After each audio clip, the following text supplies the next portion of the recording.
Teacher Cole. I just thought I would pop on here real quick. I'm in between classes tonight. I have quite the load. And I wanted to talk to you about homeschooling. So, my name is Teacher Cole. I am the host and owner of Conquering at Homeschooling.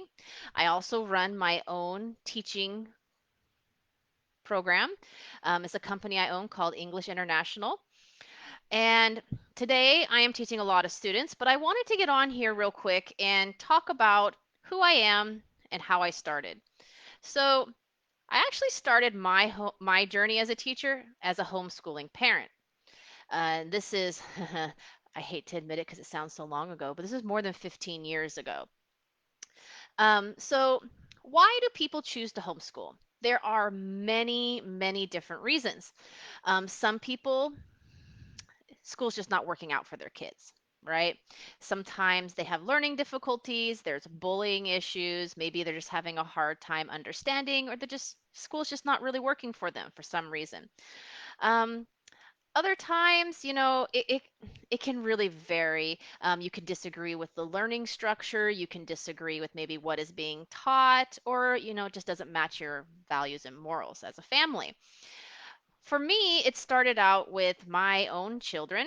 One of my children was being not treated so well at school. He was having a hard time with some teachers, and he was also having some hard time with some students. He was very, very small for his age. And my son went from loving school, like he could read at 4. He loved it. To by the end of kindergarten just didn't want to go to school anymore. It was a battle every day. So I decided to homeschool. Now, I have taught a couple times beforehand, but usually it was more like tutoring scenarios as a teenager for babysitting. And this is where I just kind of just dropped myself right in. And see, the nice thing with homeschooling is what you have to remember, nothing is set in stone.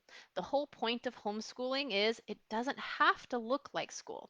It can look like whatever your family needs it to look like. You will not believe how many times I had to change my curriculum, my approach, and what we were doing because it just didn't work. I thought that what I thought my kids needed was not what my kids needed. And so you have to really be in touch with what are your children really needing from you for school. Every kid is a little bit different, and the expectations between the parent and the child don't always meet. So we changed our program quite a few times. I actually ended up with a unit study that actually worked out a lot better for my family, and it allowed me to actually teach multiple grades at the same time. Unit studies really let me do that. The only thing I had to teach separately was math. So this kind of set me on that path. And then later on, I ended up opening a preschool and then an after school program. So this is where I started. This is where a lot of people start. And I want to let you know that you can do it. Everybody can. Never think that you have to do it all alone though. That is the biggest mistake a lot of parents make is they think that they have to do everything by themselves, every little detail. Homeschooling has changed a lot in the last 20 years. Okay, there is a lot out there. There are Facebook groups like my group and other groups. There are a lot of free material. There's a lot of paid material. We have co ops now. You can do these co ops and you can get classes from other parents who maybe somebody's really strong in English and you're not, but you're really good at science and they are not. These give and takes now, you have it made. And there are a lot of online options, like me, of course, but you have to be careful with this as well. Even as an online teacher, I never recommend doing everything online, to be honest. Kids really need interaction. They need the interaction with their parents, with the real world, and they need to move around. Their little bodies are just not meant to sit still all day long. There's a reason why there's breaks in school and lunches and recess, right? So I agree with online schooling, like a course or two, because we live in the digital world. The children will need this skill, and the earlier they have it, the better, the easier it is for them to assimilate and be able to really use that knowledge. But I would definitely limit it and do, the rest in person, but make it fun. This is the one thing I tell my parents. Make school what you wish school was when you were a kid, when you fell asleep in class because you were so bored. Don't do that to your kids. Make it fun. Make it a journey. It doesn't have to be this brick and mortar book learning at home. It's just your children or maybe a couple extras that you have tagging along. Enjoy it. Have fun with it. Make it interesting. In my program, I have a program called a virtual tour around the world. It's a small group program that I host, that I do, and it's kind of like a unit study. It's we use the Children's Encyclopedia to do a virtual tour around the world. So it kind of combines like geography, social studies, science, cultural studies, and a few other things. But I make it a journey. It's a fun expedition, right? I turn the kids into information detectives. So when you turn on a kid's love for learning, they are the ones who want to know more, not you forcing them to learn more. So you have to really learn how to activate that in a child. You want to know, you want them to know that not only are they smart and capable, but they can do it. So my biggest advice is make it fun, make it entertaining. If you are stressed out, your children will be stressed out.